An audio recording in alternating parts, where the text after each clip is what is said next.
Hello, Facebook. Sorry, my page is in the room now. Report to my page like mad. So my page is like crazy. The report is massive, but it's okay. It is what it is. So I just want to come and say hello on Facebook. It's been a while. I have not come on Facebook. I don't know whether to move this back a little bit.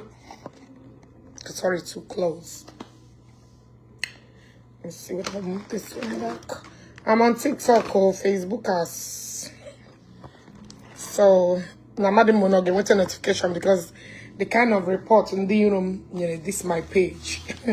I don't know whether people are getting a notification to join live. My page is like 9 diamonds, but it's okay. I'm not making shit on Facebook.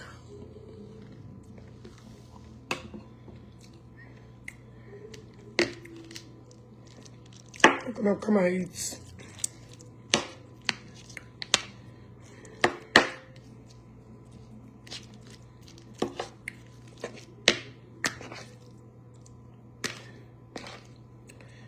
I'm a warning to give.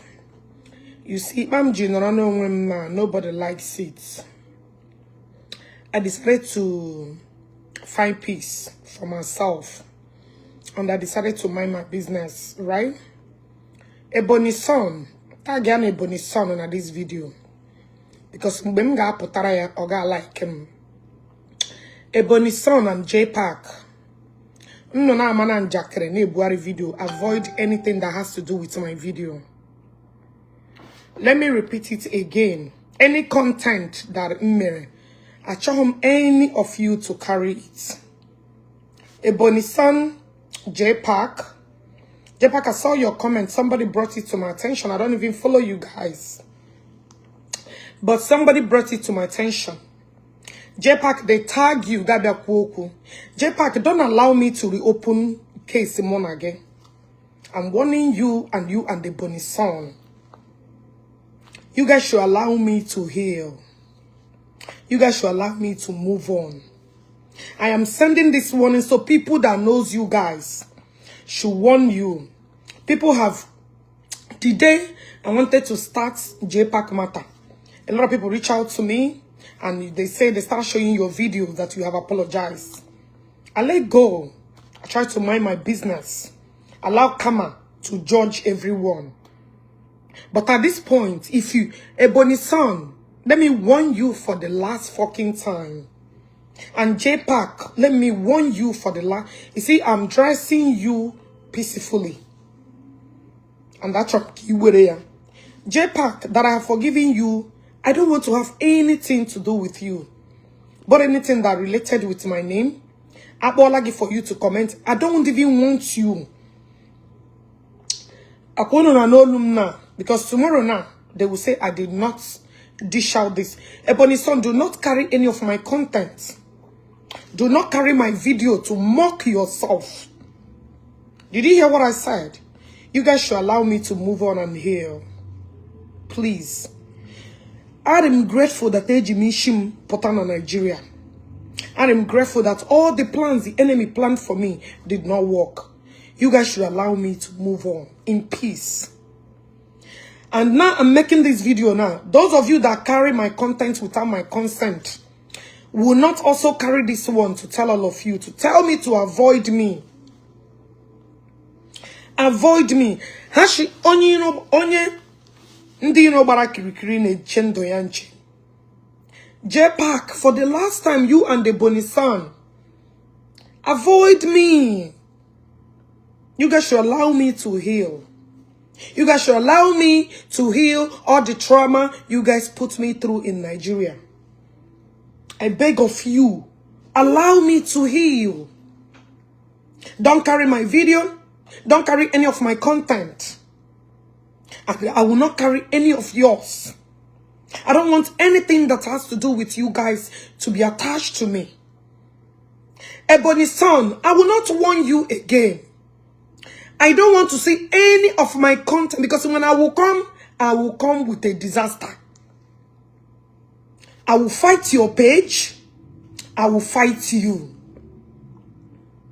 I will fight your page and I will fight you. Avoid me. I don't have any business to do with all of you. I don't want to have anything to do with all of you.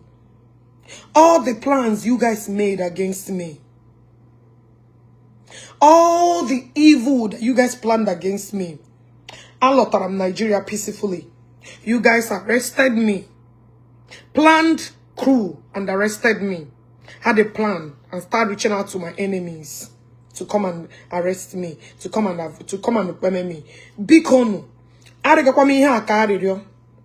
with all due respect, JPAC, avoid anything that has to do with me. Avoid me. Likewise, you Ebony song, don't carry my content.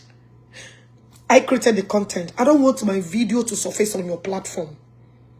I don't want to have anything to do with all of you that conspired against me.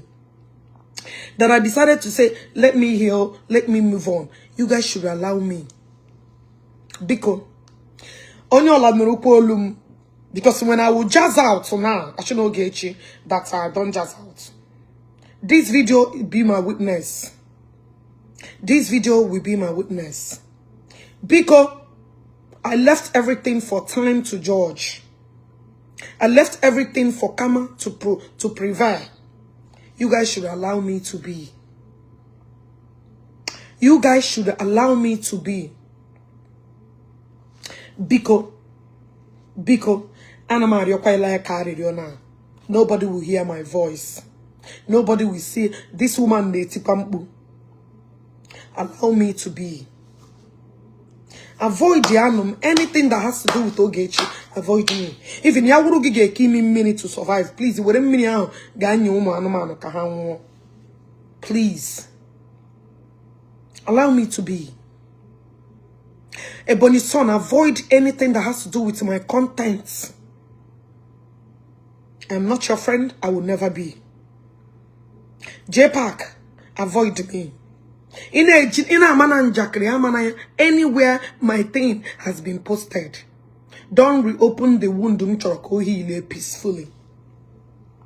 Avoid me. Avoid me. This woman or the brutal Onuya Ojerefa. You guys are now pinching me and poking me. Allow me to heal. My content is mine. Whatever I do belongs to me. I don't carry on videos. Onye brula video ya that has to do with you guys. Onye chokwa ya akpo, I will respect that person's decision. Avoid me. You guys should avoid me. Ana me kule ya na ya deka.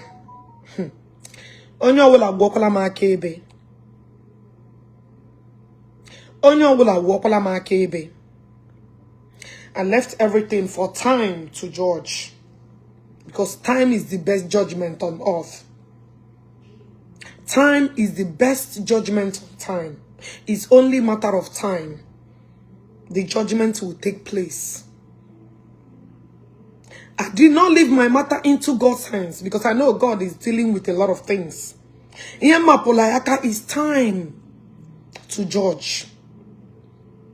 Time that all of us use. Because I want you like we're in a chineke. But all of us use this time to progress, to process, to further, to do anything in this life. Time. That is why I'm bringing time for all of us. Because I want you all believe we're in a chineke. I'm not PG chineke. I'm pose my belief to all of you. Time to judge. That is everything I live for. Everything is time. I am Jihapuru. I left everything for time to be the judge. Haponomaka. Avoid me as much as you can. I am a wounded lion.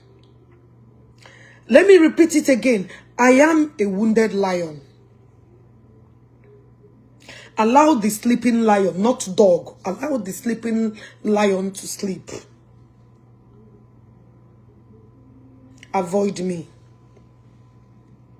Avoid the animal. in all costs. Because ejikam Chineke no n'eligwe. Ma Chukwu Okike abịama ma nkọli believe na arịọ gị ya asa arịrịọ to avoid me. Bikono enweghị unu emechabeghị m n'ụwa. Unu emechago m. The trauma and everything that I've been through. Unu emechago m. Unu emego ya achieve. Na eji m obiọma iyo nọrọ na Nnewi.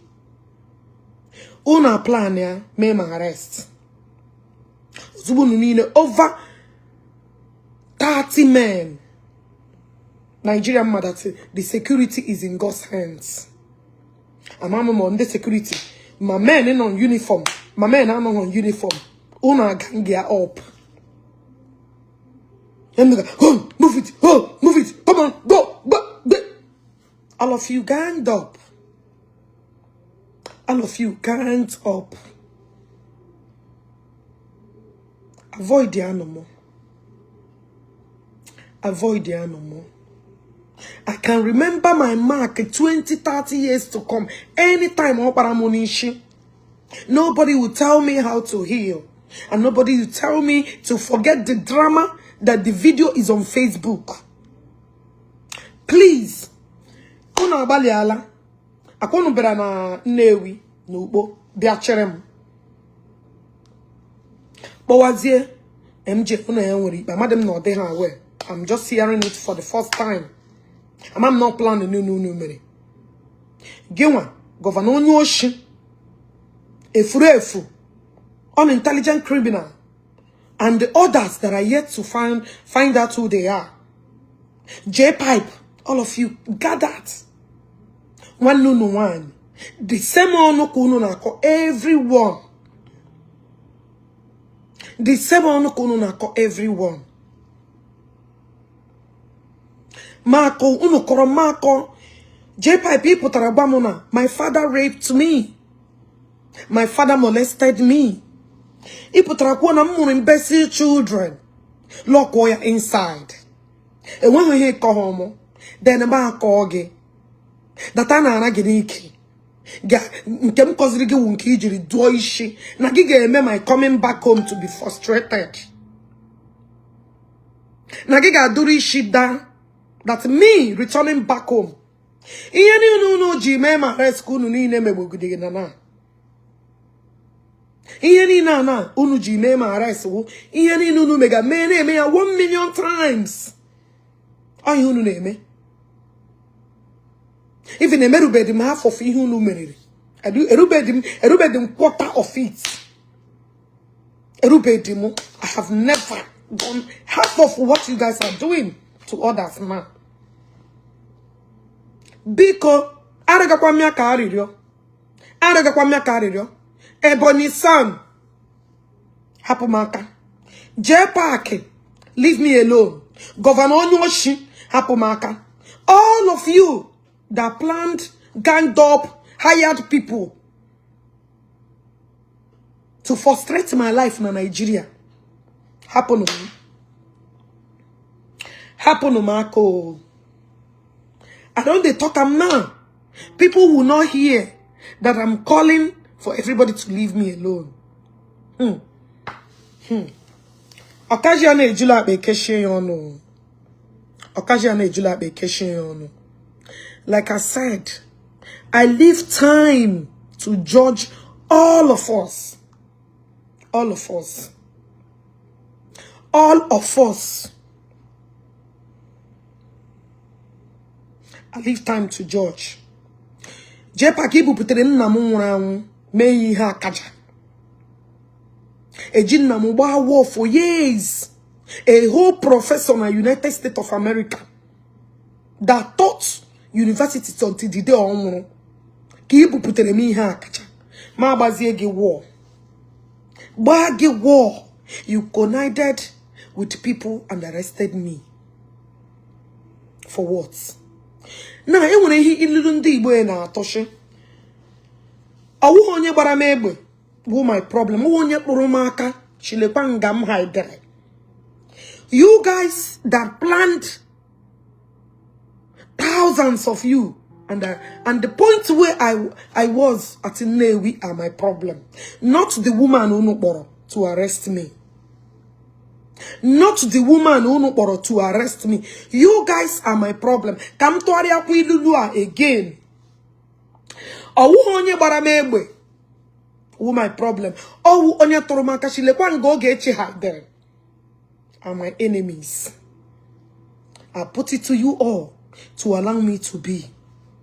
Uno hona anything unu gemeremu to give me life. Take it away from me. Hapomaka Ebonison, do not carry anything that has to do with I'm a chugging a page, chugging a war that you will never like. Avoid me. Jepak, stop commenting anything that has to do with me. You are referring to me. Ekwolamiana, let me be. Actually, shit time or Georgia, every one of us. Actually, shit time, Georgia, every one of us. Avoid me. You guys should avoid me. That I said avoid me, stay your own, does not mean that when you drag me, oh, Akwajepa can I confess what he went through. I confess. Akoga just respect onwe concentrate anagawani adomanyime. Odomakwalamo. Ndoge again, amuga again for the rest of your life. I don't dey talk am. Allow me because nji ihe unu mere mu na Nigeria potarage. Nji unu mere na Nigeria potarage. You will not like me. Please. As you have pointed that lekwebo Ogechi makuro ngwa werebe gbama you argue wa burum. You and ndotu unu burumu. Nlele nwanne nnu nwanyi. Shi obodo oyibo bata. For how many years I have not touched Nigeria? Na choma muke egbuom. And you know the funny part, Muna J Park is from the same place. We came from the same, from the same Nnewi South. Every other person, they're far from me. But J-Pack initiated and pointed at me. Lekwebo Ogechi no. Because without J-Pack, because he's from Nnewi. Without J-Pack pointing. Lekwebo Ogechi no. Because nobody would know. So, Ubo Monage will everlasting Ubo. But I leave time to judge you and I. That is all I can tell you. I leave God to judge you. Because Makechi, you have achieved your aim.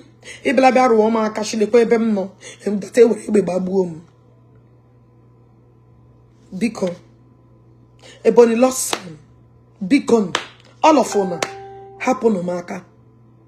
Because when I return back, you're not gonna like me. You're not gonna like me. Onya makwagi pass gi message ya. Ihuna ngeku even geuna ngekelere mu Ogechi. Mente ino ya. Please. I want to move on and let time judge every one of us.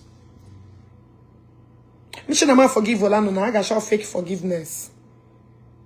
But I just want to move on and let things go. But that doesn't mean that I will not come out. A weak fighter. Old soldier never die. You cannot teach an old dog a new trick. Because happen. Come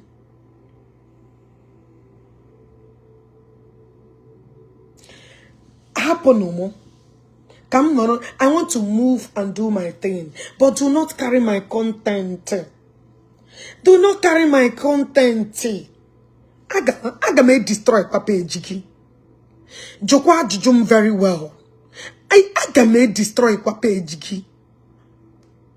the kind of things I'm made of, I may destroy.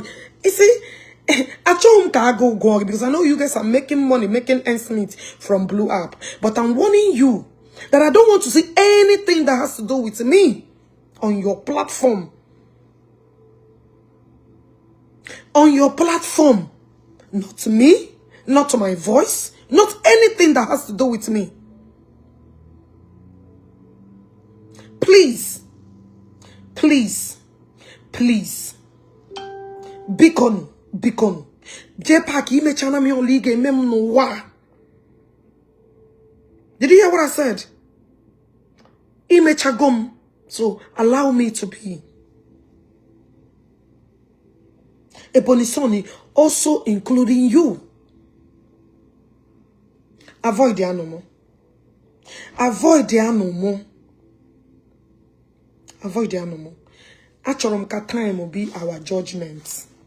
After time will judge all of us. Beacon.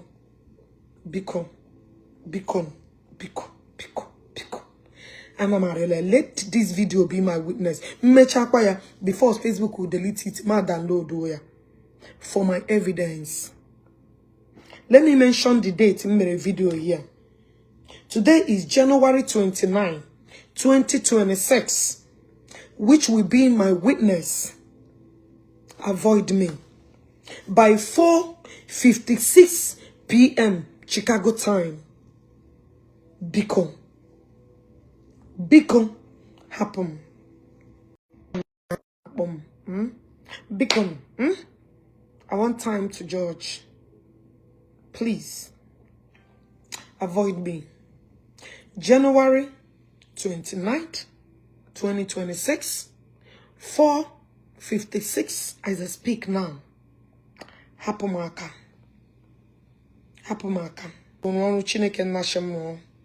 Allow me to save lives.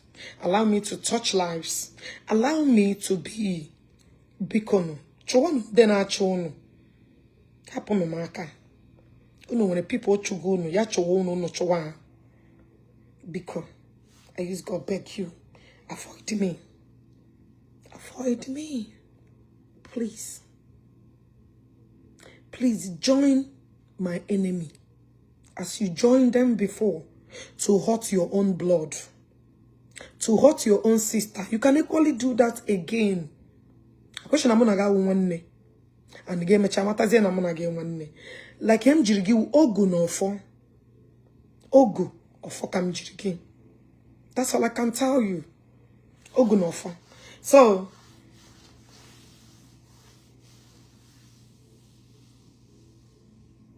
you want to go? So I use God.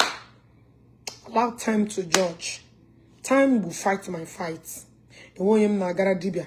I want him na hara assassin. I want him na chinye poison. Yana no me bodem. I want him na chime because I was born and brought up na AG. And when I'm conscious, and I seems to forgive easily and let go. I seems to forgive easily and let go. Because that is my own thing. I am a very different species. I hardly bear something in mind. But at a point, I need to avoid people so that they will not cross my path again. Make me the same mistake. I learn how to forgive and I learn how to move on. That is why I'm not and when I high blood pressure, I'm not on medication. And when him got she go on them because you know I sleep like a child. That is me for everyone. So Beacon, even I'm surprised that my page is even getting notification because you know my report to get yourself. Even if I post something, I don't even expect that it will get any reaction. So because Zara, I greet all of you. I'm just saying it. Ebony son, remove my video from your platform. Remove my obu content. Me blind woman content. It is my content. Do not post it on you. Home anything to do with you. Because you once came to my platform to solicit for matchmaking. Ebony son, you once came to my platform When you guys were following me, all of you guys were under me. Now this blew up. Onunine was once my followers. All these people that rose up and are fighting me. You once came to my platform and made a video and solicited for matchmaking. The video. Avoid me. Delete my Obu content na your page. Don't use me. Don't relate to me. Keep on bringing my enemies to interview them on your platform. You created that enmity, and I want you to know that you are my enemy. Anything that has to do with me, avoid it. Bikonu. Keep on bringing. Are you tired of bringing people to start telling their stories about how their nude were shared? Are you tired? Avoid me. You are crossing your boundary. You are crossing your boundary. Delete my video on your platform. I will not warn you again. Because so I'm a target. If I know put on your page, when I'm going to mad. I don't miss targets. You will not hear it. Joe Biwayo, stay away from anything that has to do with me. Memering content only shimbaka. Memering content only obu. Don't just avoid me with everything in you. Avoid me. Avoid me. Delete my video on your platform. Delete my video on your platform. Let God and the earth be a witness that I warned you. Ashkola na magwagi. Ashkola na magwagi. Ebekola makola. Anapola monetization because of Ogechi. Bedim na just I'm not gonna earn anything on Blue app. Some destroy Yagi. He has not. I got nothing to lose. Anamagwalagi anayadeka. Jokwaje Jordas. Our pride. Avoid me. Avoid me. Delete all that has to do with me. You know, Mama you will not hear it. No, Nigeria. You guys should allow me to heal. I came out with my head and Biko. Ejimishimo. People were not able to poison me in a restaurant. People were not able to queme me because I did not carry my Mercedes that day. Happen no baka. A lot of enemies are pursuing all of you. Fight your fight.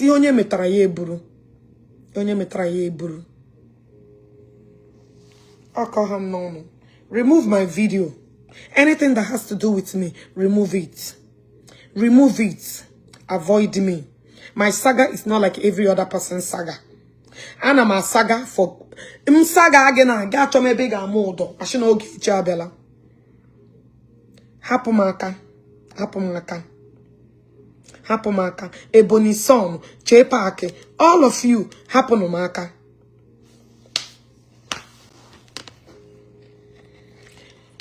Guys, please, if you have not downloaded this app, we go live on this app. Please, Epic Studio. For those of you that are based in diaspora alone, this is Epic Studio. Download, follow me. My name there is Ogechi Okeke Njaka, bracket or Kalesia, but my username is Ogechi1. So you search Hannah, you will see me there. Follow me, like I explained to you, is all based diaspora. Like yesterday, when I joining live here yesterday, somebody there, one white lady pick here.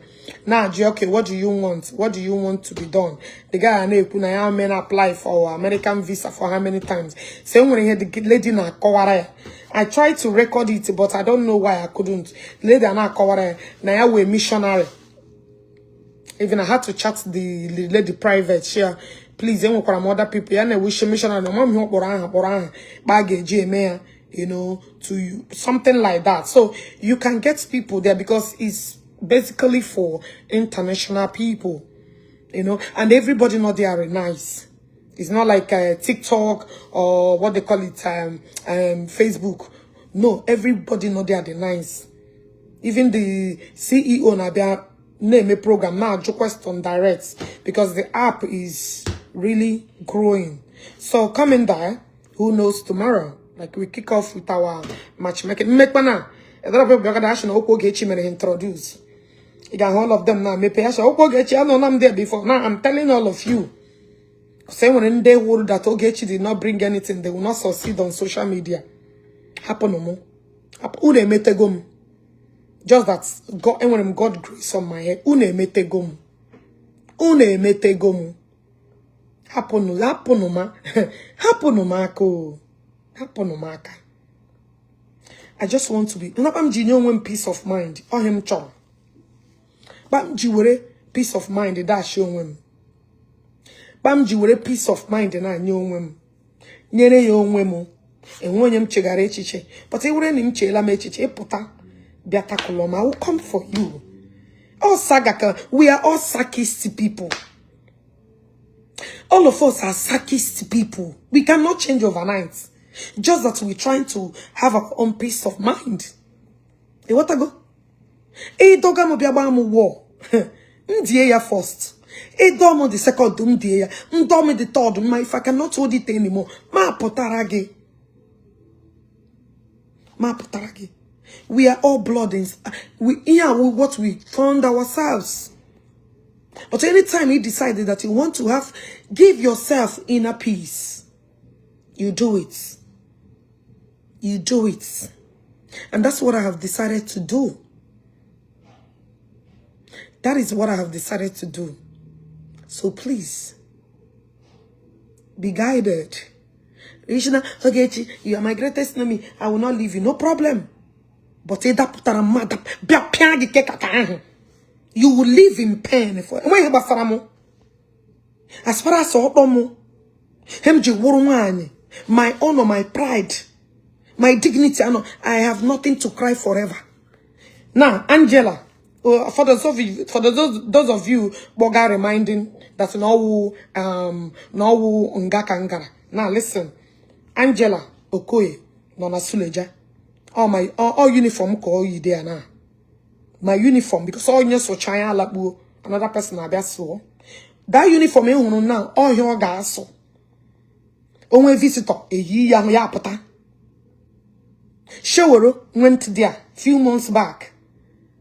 And okay, so prominent people wouldn't know about there. As far as a gem, everybody can enter. So can I won't sobu. Akwa reminder ya, akwa the same suli, akwa the same beard, akwa ya koga.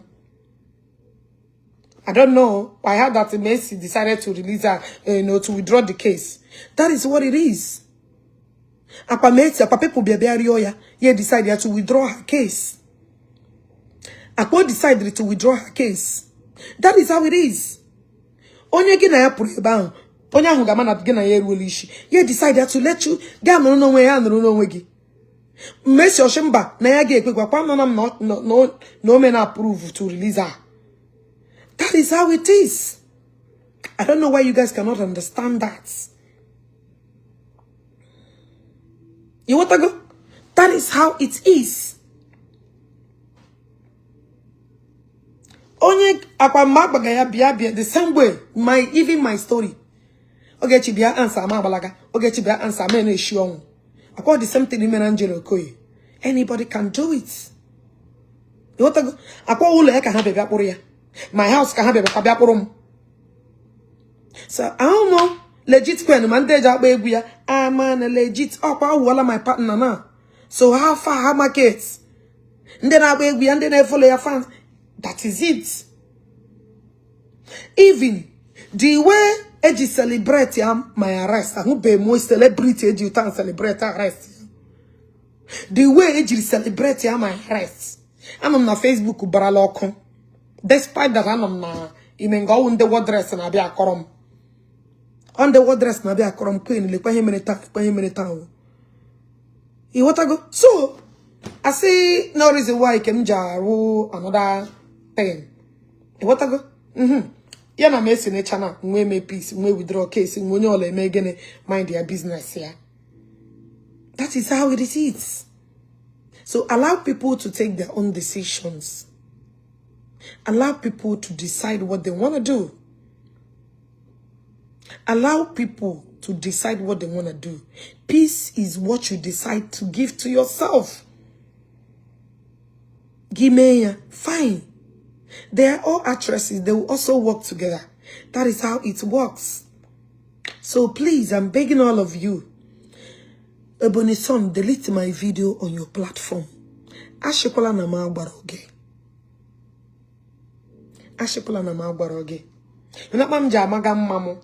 Chineke anele am ne bless mare bambre. Nde love roman ne check up on me on a daily basis. Happen on mare bambre. Ehona me enwe filter nje pota. Ehona bambre enwe quote mpuru filter nje pota na blue app. Kemana she blue app ewe to la filter. So ehona ba hom je bukega. Ehona bam je rere. Happen no mo mare bambre. Enwere he hunu eyirim gi onye gara anyway eyirim gi onye nwere onye muskoto dara mo ne eyirim gi enwere ebe ga hu anything. No, because people that loved me made sure that I was comfortable when I was there.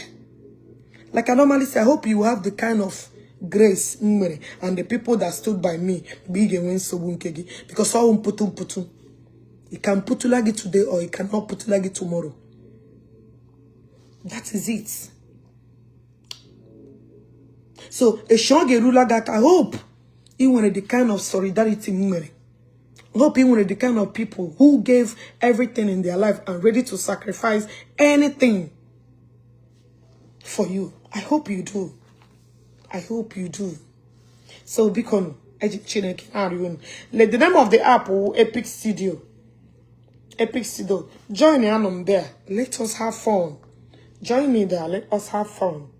Let us interact and meet people. What I go? And I don't know, but we meet, get to know each other. What I go? So allow me to move on. Everyone peace.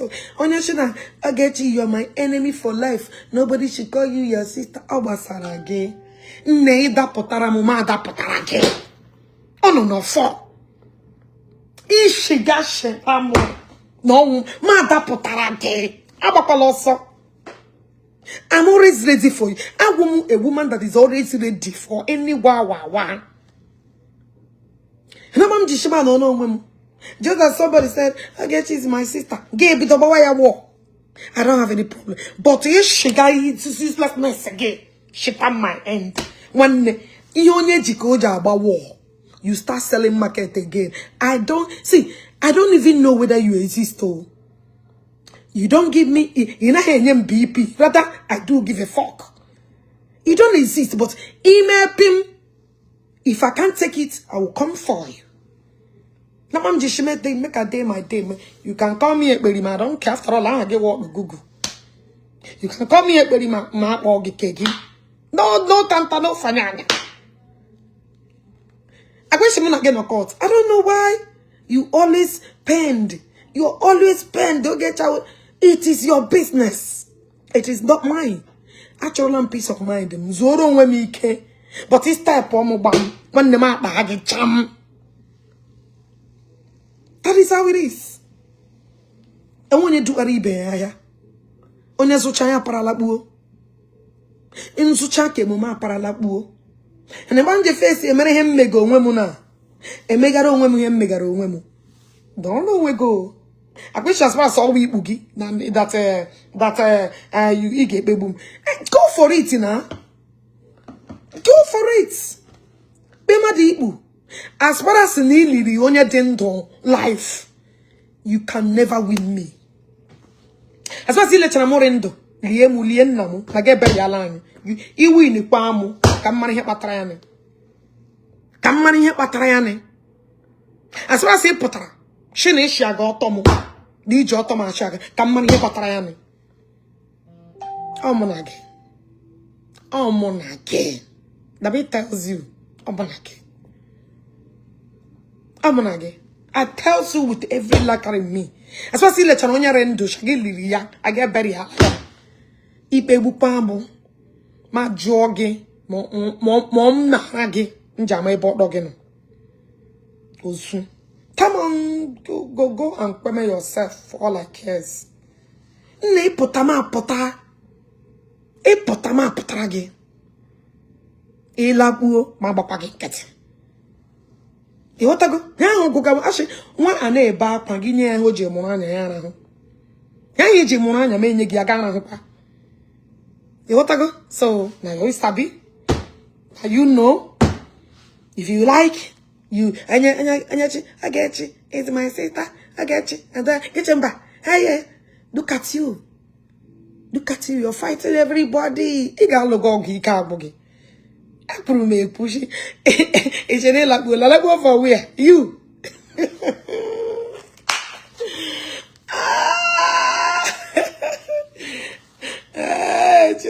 Anyway, like I said, I want to give you just some reggae because I have a video Alisa post through. So I went through it. I laughed. I look at you. I laughed. I laughed. Honor your number one enemy. Sharon is your number one enemy. Ogechi is your number one enemy. Fortunate is your number one enemy. Prince is your number one enemy. Who is not your number one enemy? All of us are your number one enemy.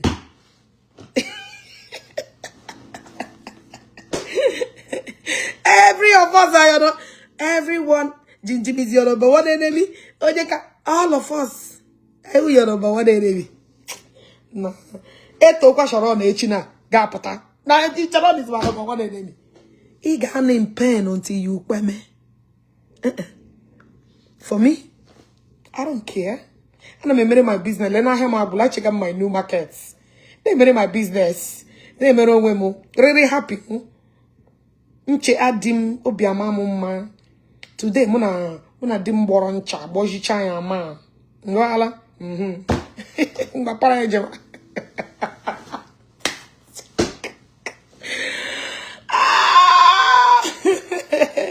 So guys, because just download all this app because na be very fun. Very fun. Very fun. That's the app. Epic Studio. If you join us, you do the thing we do. You want to go? Now how do I look? How do I look? Then no food. No food. No food. See me now. No food. Then no food. I'm for no mother. No food. No food.